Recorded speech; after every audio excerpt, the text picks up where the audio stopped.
As we continue our journey through the forgotten corridors of ancient history, we encounter yet another enigma, one that takes us deep into the desolate heart of the Judean desert. Here, beneath sun-scorched cliffs and windswept plateaus, lies a collection of ancient scrolls unlike any other, written in a mysterious script and hidden away for millennia. These fragile documents have puzzled scholars, theologians, and historians alike. They are known as the Dead Sea Scrolls, and though they have been studied for decades, they continue to guard their secrets with a silence that feels almost sacred. Discovered in the mid-20th century, these ancient texts are considered among the most significant archaeological finds in human history. And yet, for every question they answer, they seem to raise two more. Who wrote them? Why were they hidden away in the caves near the Dead Sea? And do they contain forgotten knowledge, fragments of belief or wisdom, that might change the way we understand not just religion, but the very shape of the ancient world? The story begins in 1947, in the arid desert landscape of what is now the West Bank. A young Bedouin shepherd, searching for a stray goat, wandered into a narrow cave nestled within the cliffs near the crumbling ruins of Qumran. Inside, he found a series of tall clay jars, some sealed, others broken, and within them, to his astonishment, were tightly wrapped scrolls of parchment and linen. Not realizing the magnitude of what he had found, the shepherd and his companions sold several scrolls to local antiquities dealers. It was only when scholars examined the texts that the true nature of the discovery began to unfold. These were manuscripts dating back over 2,000 years, possibly the oldest surviving biblical writings ever found. The academic world was shaken. Over the next decade, archaeologists descended upon Qumran, determined to uncover more. Their excavations revealed a total of 11 caves, each containing scrolls or fragments, some remarkably preserved, others reduced to thousands of brittle shards. In total, nearly 1,000 distinct texts were recovered, written primarily in Hebrew, but also in Aramaic and Greek. Some were inscribed on parchment or papyrus, while a few were etched into thin sheets of copper. The diversity in materials and languages only deepened the sense of mystery surrounding them. What made the Dead Sea Scrolls so extraordinary was not just their age, but their content. Many of the texts included versions of books from the Hebrew Bible, some strikingly similar to modern versions, others with subtle but provocative differences. Still others were entirely unfamiliar. Apocalyptic visions, cryptic prophecies, and detailed descriptions of religious rituals that had long since vanished from Jewish tradition. There were writings that spoke of divine messengers, cosmic battles, and a coming messianic figure, visions that blurred the line between theology and mysticism. Among the theories surrounding the scrolls, one of the most enduring is that they were authored by the Essenes, a reclusive Jewish sect that lived in isolation near Qumran. The Essenes were known for their austere lifestyle, strict religious codes, and belief in an imminent apocalypse. Many scholars believe that, as tensions in Judea escalated under Roman occupation, the Essenes sought to preserve their sacred texts by hiding them in the surrounding caves, an act of desperation and devotion, hoping one day to return for them. If that was their intention, they never did. The scrolls remained untouched for nearly 2 millennia, sleeping beneath layers of dust and stone. But not all scholars agree with this theory. Some propose that the scrolls originated from multiple sources, perhaps even including texts from the Great Temple in Jerusalem, smuggled out before its destruction by the Romans in 70 CE. Others suggest that the scrolls represent a broader theological landscape, a tapestry of competing Jewish beliefs in the final centuries before and after the time of Christ. The lack of conclusive evidence means that the origins of the scrolls remain, like so much else about them, an open question.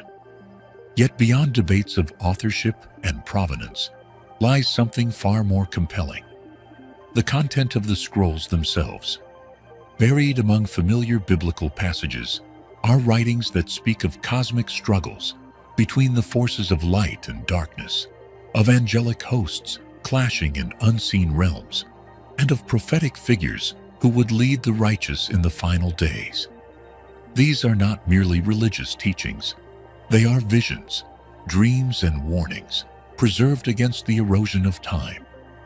One of the most unusual and beguiling discoveries in the collection is the Copper Scroll. Unlike the others, it was not written on parchment or papyrus, but inscribed, line by painstaking line, onto thin sheets of metal. Its content is unlike anything else found among the scrolls. It reads like a treasure map.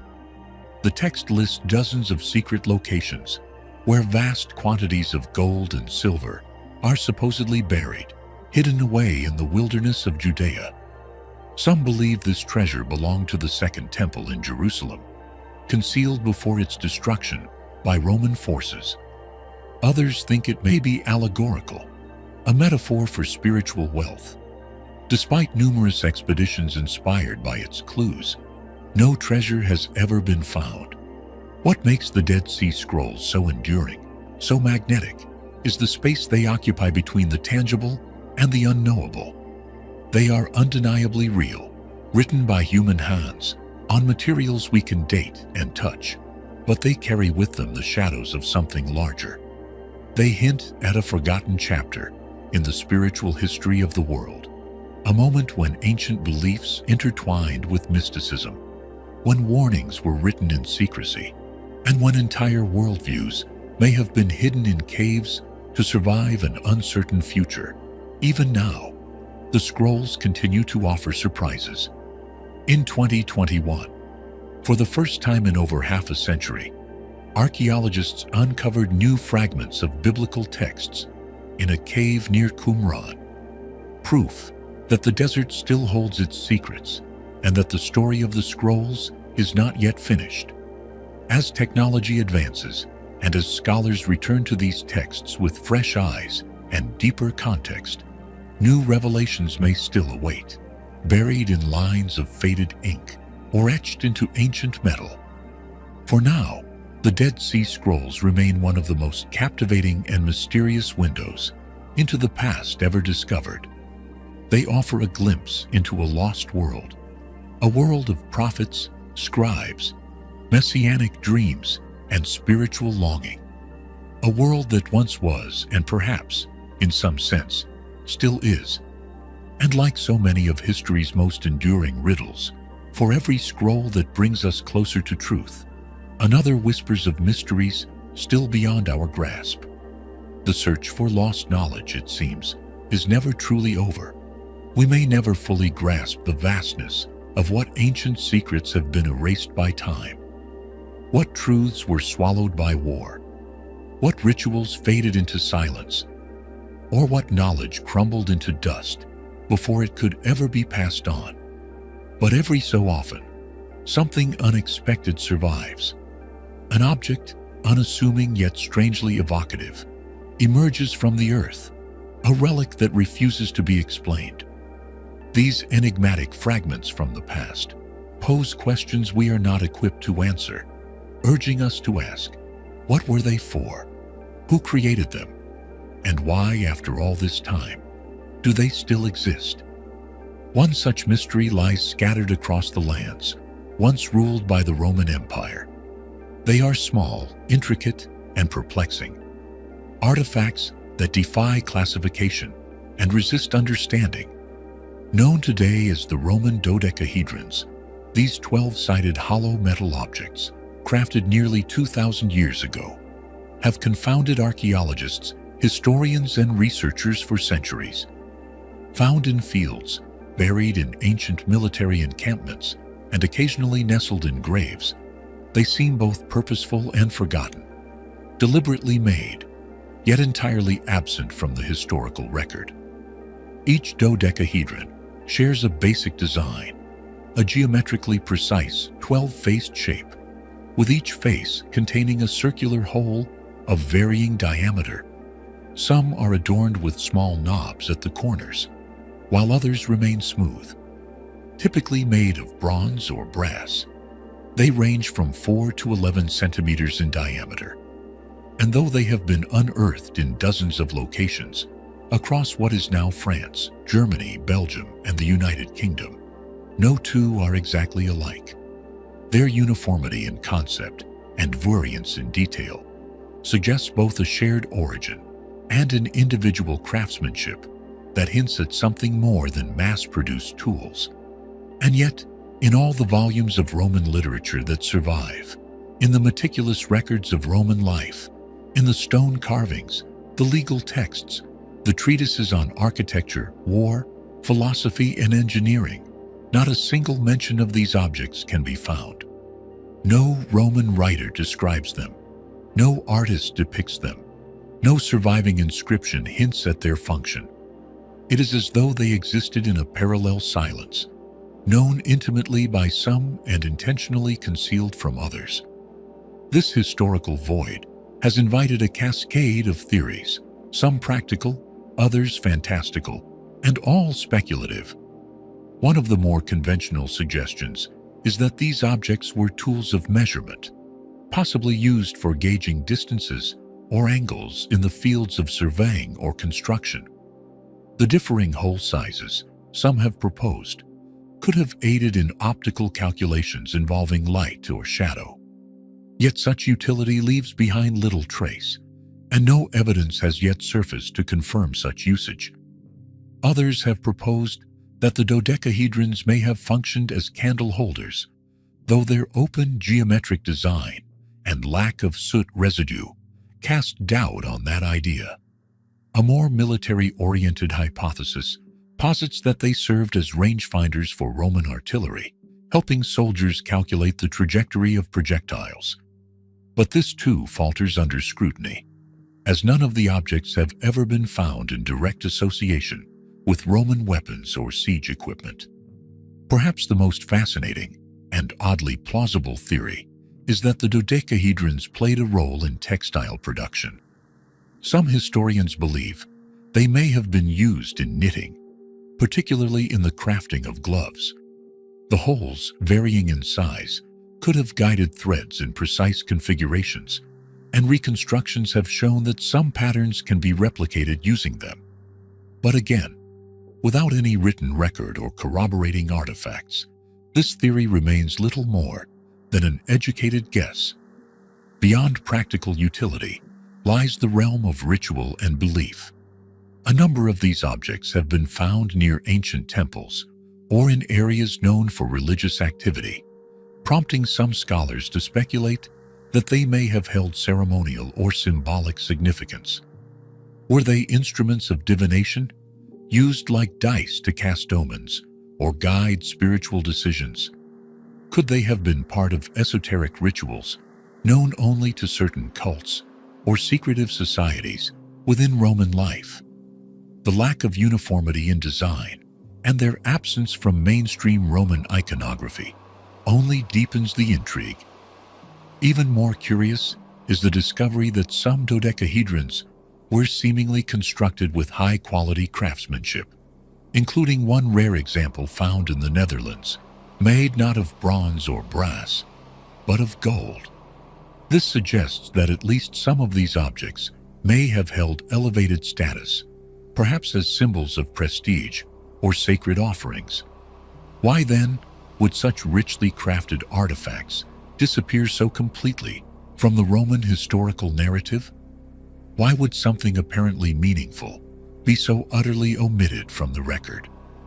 One theory holds that the dodecahedrons were not Roman at all, that they may have been adopted, borrowed, or inherited from an earlier culture now lost to time.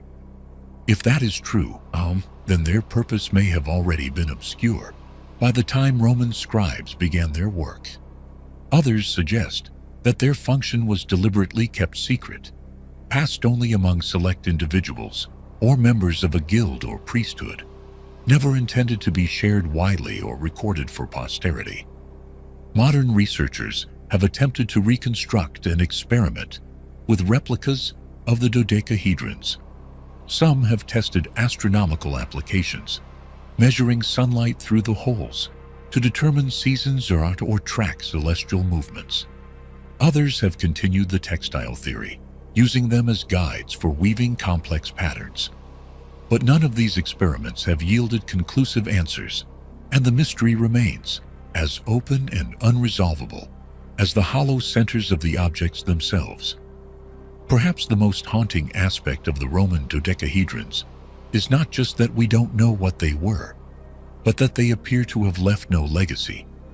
Unlike Roman engineering, law, language, or architecture, which influenced centuries of civilization, the dodecahedrons did not evolve into anything more. They were not adapted into new tools. They were not incorporated into later technologies. They did not survive as folk objects or ceremonial symbols. It is as though their purpose vanished in an instant, forgotten, irrelevant, or intentionally erased. It may be that their simplicity is the very reason for their obscurity. Small, portable, and lacking inscriptions, they are notoriously difficult to date precisely. They may have served a role so mundane that no Roman thought it worth mentioning, or, conversely, they may have belonged to a circle so guarded and exclusive that secrecy was paramount, and the knowledge of their use was never entrusted to ink or stone. Even today, as more of these objects continue to be unearthed, the mystery only deepens. With every new discovery comes the hope of a revelation, a clue that might unlock the past. And yet the answers remain elusive, just out of reach. Were they tools? Were they instruments of divination, social symbols, or something we have yet to even imagine? Perhaps they are none of these, or all of them. Perhaps they represent a category of object whose meaning lies beyond our current frameworks of thought. Whatever the truth may be, the Roman dodecahedrons stand as silent sentinels of a forgotten purpose, enigmatic artifacts that remind us of how much has been lost to time and how much more there is still to learn. They are not alone. History is filled with strange relics, objects that seem to defy logic, artifacts that do not fit, remnants of worlds we may never fully understand. And in the quiet of night, as we lie awake, pondering what once was, these mysteries speak to us, not in words but in wonder. In a world where the frontiers of scientific knowledge are constantly being pushed forward, where each new discovery dares to peel back the veil of mystery that surrounds our existence, there remain places so enigmatic, so delicately untouched by understanding, that they seem to resist every attempt at explanation. These places do not surrender their secrets easily. They exist in the quiet margins of the earth, where silence speaks louder than data, and where even the most advanced instruments fall short of capturing the fullness of what lies hidden. Not every phenomenon is meant to be understood. Not every question needs an answer. Far removed from the rush of civilization, in a sun-bleached corner of Eastern California, lies one such place. A place that sits in the heart of Death Valley National Park, shrouded in stillness and scorched by centuries of unrelenting heat. It is here, upon the barren floor of an ancient, long-vanished lake, known as Racetrack Playa, that a phenomenon unfolds with such quiet persistence, it feels more like legend than reality. Here, in this vast, desolate expanse, where the land itself seems to hold its breath, immense stones, some no larger than a loaf of bread, and others weighing as much as a grand piano, appear to move of their own accord, leaving behind sinuous trails etched into the cracked desert surface like the footprints of ghosts. What makes this occurrence so hauntingly compelling is not simply the stone's movement, but the sheer absence of any visible cause. There are no footprints surrounding them, No drag marks from ropes, no animal tracks or mechanical imprints in the dirt. And yet, time and again, these stones are found resting at the end of long, winding paths, some straight, others curved, some looping back on themselves, as if the stone had changed its mind mid-journey. In certain cases, the trail ends as abruptly as it began, as though the stone had lifted itself skyward and vanished, only to return quietly to another spot, miles or moments later. For over half a century, geologists, physicists, and those drawn to the obscure and unexplained have made pilgrimages to Racetrack Playa, determined to solve the riddle. Theories have been floated like sand on the wind. Some have suggested that powerful gusts funneling through the valley might be enough to shift the stones across the playa's smooth surface. But the weight of these rocks, some tipping the scales at more than 600 or 700 pounds, renders that theory dubious at best. Others believe that rare desert rain might briefly turn the parched surface into a slick, muddy sheet, allowing the stones to slide. But those events are so infrequent and fleeting that they, too, fail to explain the frequency and precision of the trails. As the years passed and the mystery endured, the explanations became more imaginative. Some speculated that magnetic fields or gravitational anomalies might be at play. Others wondered whether this part of the Earth was quietly participating in something extraterrestrial, touched perhaps by forces beyond comprehension. The more mystical-minded whispered of spirits or ancient energies buried deep beneath the playa's crust, stirring these stones from their slumber and guiding them across the cracked ground like silent pilgrims. Despite all speculation, one truth remained: no one had ever seen the stones move.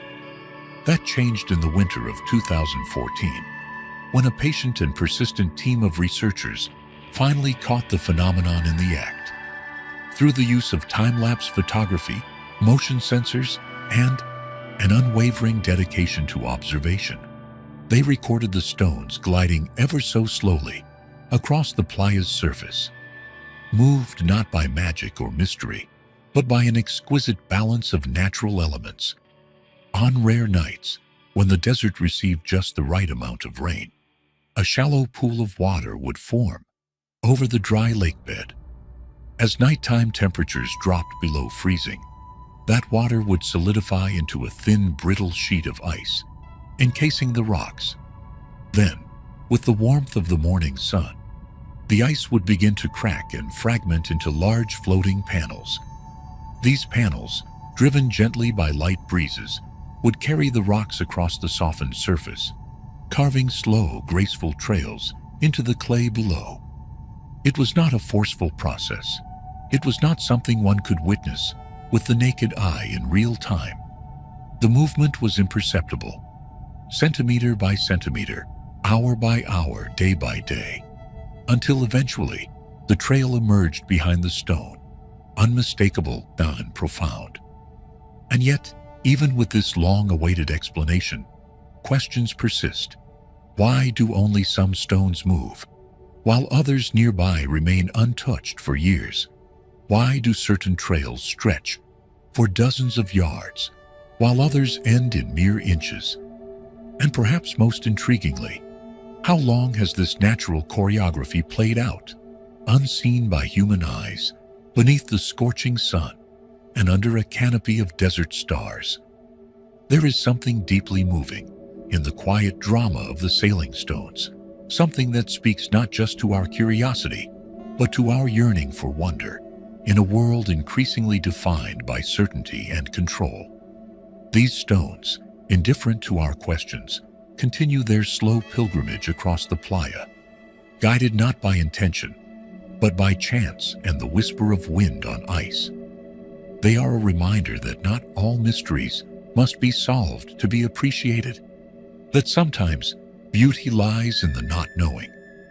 As we drift ever further into a future governed by algorithms and instant answers, it is worth remembering that some of the Earth's most enduring stories are written not in words or equations, but in the simple, silent journey of a rock across the dust. And in the stillness of night, when the world grows quiet and our minds reach out for something deeper, the sailing stones of racetrack playa remind us of how much remains unknown and how wondrous it is that such mysteries still exist, patiently waiting to be seen.